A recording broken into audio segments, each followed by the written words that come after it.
Hello guys, in this video I'm going to show you how you can save your edited photo from the Instasize app. But first I just want to mention, please don't forget to subscribe to my channel, because at 10,000 subscribers I'm going to show you my whole YouTube revenue statistics and growth strategy, how to make money online.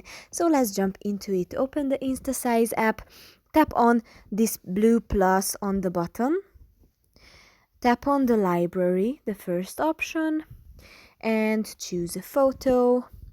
Edit the photo how you would like it. Then here in the middle, almost in the middle of your screen, on the right side you will have this share option.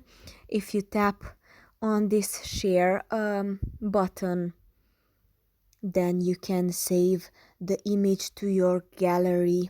Tap on save.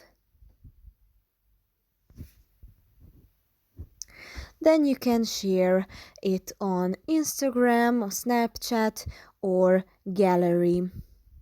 Tap on gallery and your photo is saved. That's pretty much for this video. I hope it was helpful for you. If it was, please consider subscribing and see you in the next one.